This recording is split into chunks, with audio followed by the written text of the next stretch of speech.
Саламатсыздар ма? Менің аты-жөнім Есберген Данияр. Мен Қызылжар жалпы орта білім мектебінің 9-шы Ә сынып оқушысымын.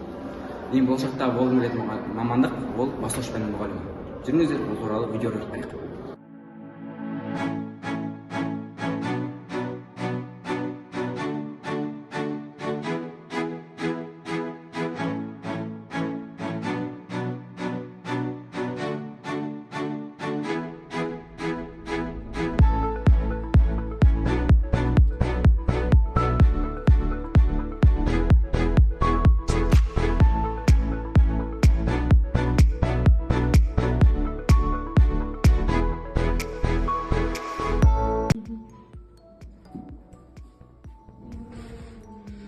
Мамандықтардың жаманы жоқ, бірақ әр мамандыққа өзін икем керек дегендей жүзбегі мықты.